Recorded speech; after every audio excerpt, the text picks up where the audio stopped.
Il ne faudrait pas tout de même conclure que de servir Jubelblatt, ça n'apprenait pas certaines choses. Je parle du domaine scientifique, de la médecine appliquée, des arts sanitaires et de l'hygiène. Il connaissait, le petit sagouin, tous les secrets du métier. Il n'avait pas son pareil pour dépister l'entourloupe, pour percer les petits brouillards dans les recoins d'un rapport. Il n'aimait pas les fariboles, fallait qu'on lui ramène des chiffres, rudement positifs, de la substance contrôlable, pas des petites suppositions, des conjectures aventureuses, des élégants subterfuges, des fins récits miragineux. Ça ne passait pas. Des chiffres d'abord et avant tout.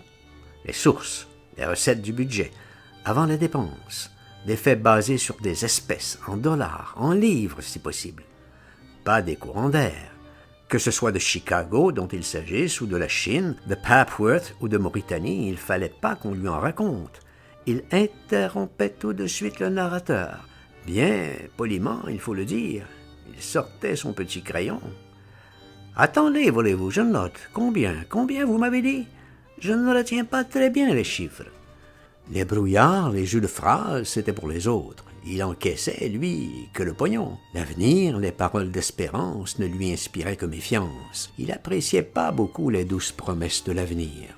L'avenir, c'était pour les autres. Pour lui, c'était du présent, du pondérable.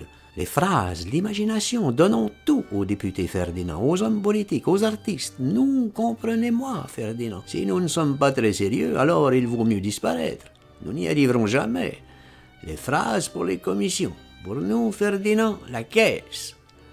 C'était vraiment raisonnable dans la pratique. J'ai vite compris cet admirable principe.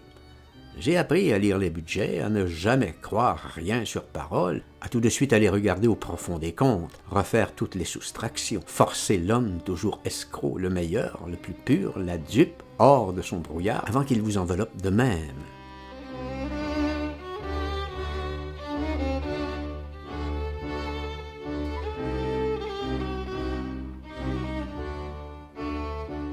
Le grand hôpital des maladies vénériennes se trouve situé à Leningrad dans les faubourgs de la ville, pas très loin du port. Il se présente à première vue comme un agglomérat de bâtisses délabrées, toutes de structures incohérentes, courettes, fondrières, cabanes, casernes croulantes, intriquées, pourries de bout en bout. Nous ne possédons en France rien d'aussi triste, d'aussi désolant, d'aussi déchu dans toute notre assistance publique. Peut-être l'ancien Saint-Lazare, et encore, aurait-il pu, à la rigueur, soutenir la comparaison. Quelques vieux asiles de province, mais notons au crédit de Saint-Lazare que celui-ci n'en menait pas large et qu'il tenait par destination plus de la prison que de l'hôpital, tandis que ce dépotoir gigantesque, dit des maladies vénériennes, s'annonce bel et bien comme un hôpital de premier ordre populaire et d'enseignement, s'il vous plaît, le Saint-Louis de l'université de Leningrad. Or, Saint-Louis prendrait l'aspect d'un grand majestueux manoir aux côtés de ce terrible amalgame de clapiers, de ce lieu funèbre entre tous, de cette façon de morgue mal tenue. J'ai servi dans la cavalerie pendant des années. Jamais, j'en suis sûr, aucun vétérinaire de régiment n'aurait permis, même pour un soir, l'hébergement d'un escadron dans un casernement taudis déjeté pareil. Je connais bien des hôpitaux un peu partout, en bien des villes et des campagnes, des mauvais, des pires, d'excellents, de fort primitifs. Je n'en ai jamais rencontré par le monde aussi tristement dénué de tout ce qu'il faudrait pour un fonctionnement à peu près normal, raisonnable, pour l'accomplissement de sa tâche. À cet égard, une véritable gageure, un hôpital dont les ruines valent certainement pour le décor les simulacres de Potemkin. Quant à l'illusionnisme, le semblant, la frime, et tout cela, n'oublions jamais, après 20 ans de tonitruants défis, d'injurieuses considérations pour tous les autres systèmes capitalistes si rétrogrades, d'hymnes au progrès social inouï, à la rénovation URSS coopératrice, réalisatrice de bonheur et de liberté, du pouvoir des masses par les masses. Le déluge enfin de plans abracadabrants, tous plus faramineux, bouleversa-t-il les uns que les autres. Tous les tonnerres des orgues du vent judéo-mongol, notons que ce grand hôpital des maladies vénériennes de Leningrad semble assez peu visité par les pèlerins de l'Intouriste. Les guides le négligent. Il se prête mal, il faut avouer, aux conclusions enthousiastes.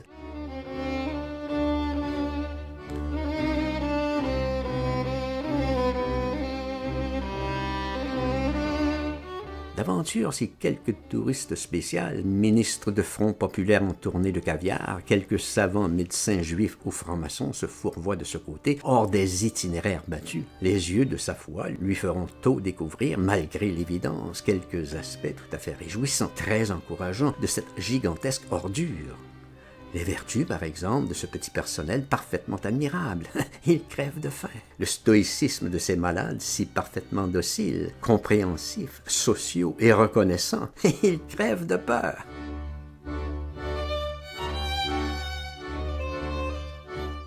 Et il aura tout compris, le caviardeux pèlerin, il répétera très vite et sur tous les tons la bonne leçon bien apprise des vrais amis de l'URSS.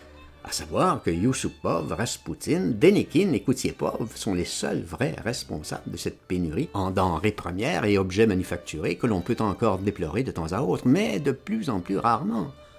Les difficultés de l'approvisionnement russe, la construction russe, les hôpitaux russes. Enfin, la culottée salade, toute l'entourloupe propagandique, le brouillard à l'eau d'avenir que dégueulent tous les juifs du monde quand on les refile au pied du mur. Le confrère avec lequel je visitais cet hôpital, par hasard, n'était pas Youtre, c'était même un russe très slave d'une 50aine d'années dans le genre balte, rude, explosif, et je dois dire pittoresque à toutes les allures. Il comprenait bien la poloche. Tous les 10 mots environ, entre les explications, entre les détails de technique, il s'interrompait brusquement et il se mettait à crier très haut, très fort, en baryton, plein l'écho pour que les murs en prennent tous. Il rigolait en même temps. « Ici, confrère, tout va très bien. Tous les malades vont très bien. Nous sommes tous ici très bien. » Il en hurlait sur la tonique, sur le mot « bien ». Il insistait, il possédait l'organe stentor.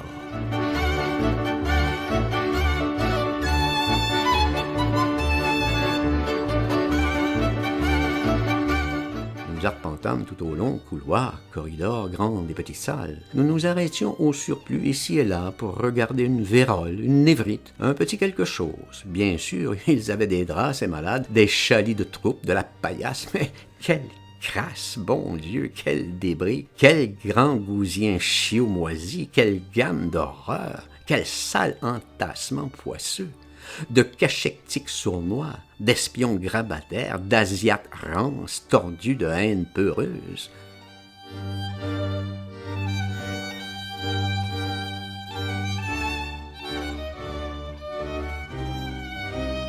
Toutes les têtes du cauchemar, je veux dire les expressions de ces malades, les grimaces de tous ces visages, ce qui émanait de ces âmes, non de la pourriture, bien sûr, viscérale ou visible, pour laquelle je n'éprouve, on le pense, aucune répulsion, et tout au contraire, un réel intérêt. Cependant, le mélange de tant de hideur, c'est trop. Quelle fiente désespérée, quel prodigieux ramassis de puants guignols, quel cadre, quel égout, quel accablement.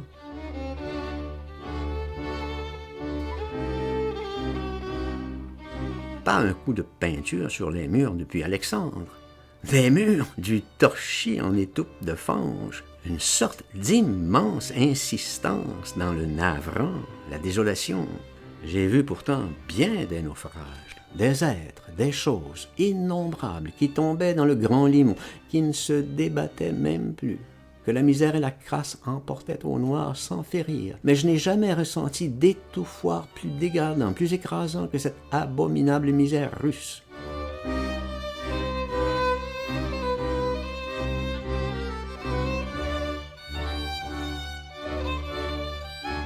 Peut-être le bagne du Maroni offre-t-il de pareilles accablantes déchéances. Ce n'est pas sûr. Il faut le don.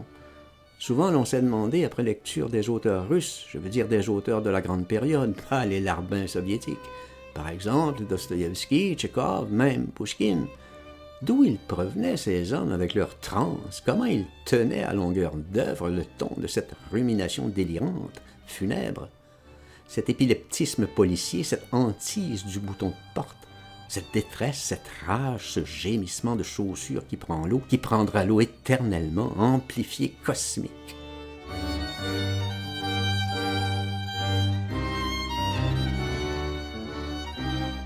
Ce prodige devient compréhensible, le sortilège s'explique sans peine après quelques jours de Russie.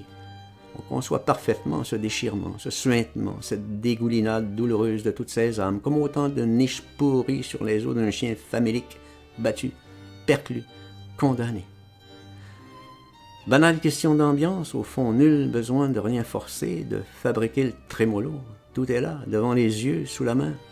Il rôde certainement tout autour de tous ces gens, malades ou valides, dans ces maisons, de ces choses, de ce chaos d'atrocités. Une fatalité encore 1000 fois plus écrasante, implacable et louche, plus démoniaque, invraisemblablement que tous les Dostoïevski de la période libre et heureuse en comparaison n'auraient pu l'imaginer.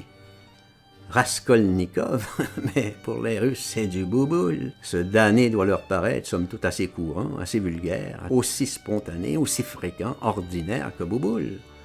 Ils naissent ainsi.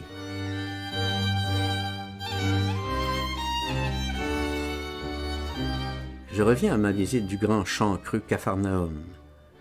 Le confrère Touvambinovitch, revêtu lui aussi d'une blouse fort crasseuse, ni plus ni moins que les autres membres du personnel, ne me fit grâce d'aucun détail, d'aucun tournant de cette immense installation, d'aucun service spécialisé.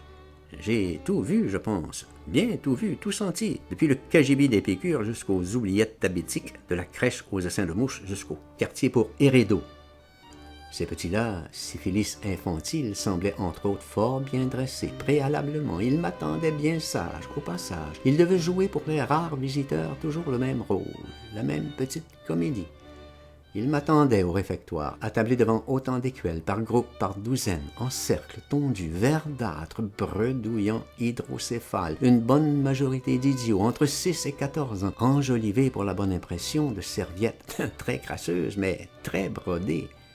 Figuration.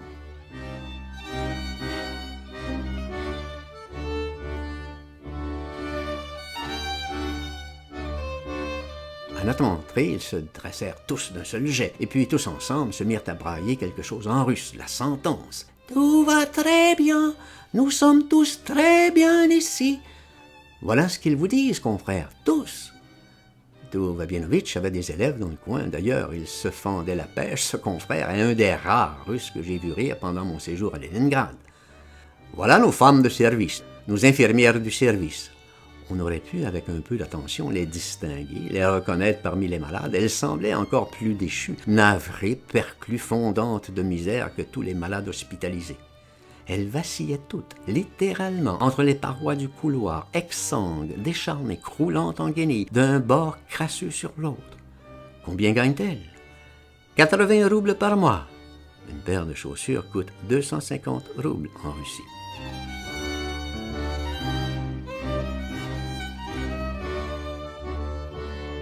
Et puis il a ajouté en surplus, dans son tonnerre habituel, mais elles sont nourries, confrère, nourries.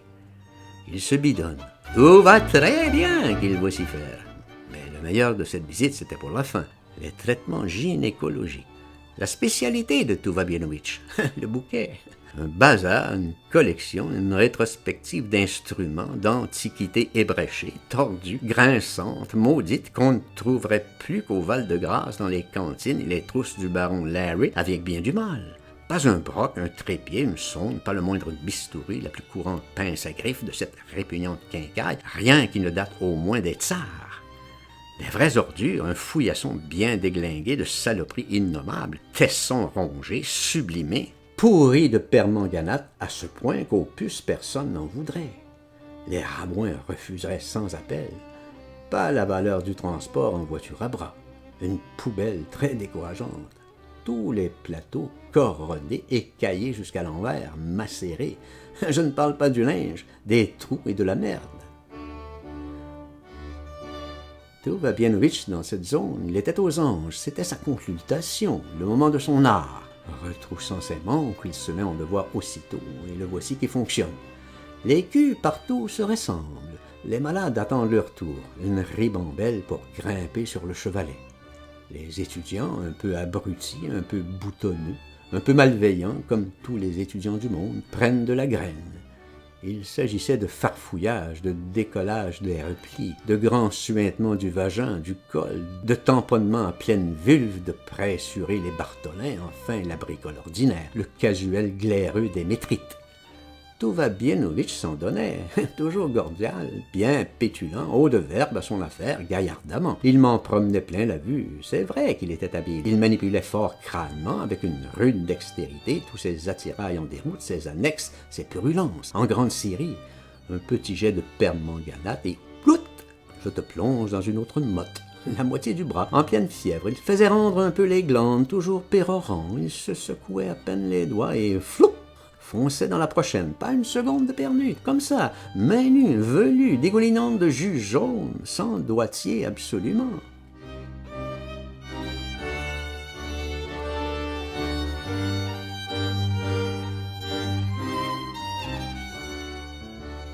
Je voulais pas du tout le gêner, paraître indiscret, mais quand même, je voulais savoir. Quand il a eu trifouillé comme ça des douzaines de vulves, j'ai fini par lui demander « Vous ne portez jamais de gants ?»« Oh, pas la peine, confrère, ici, tout va bien, tout va parfaitement. » Et de se gondoler, de plus en plus drôle, en pleine forme.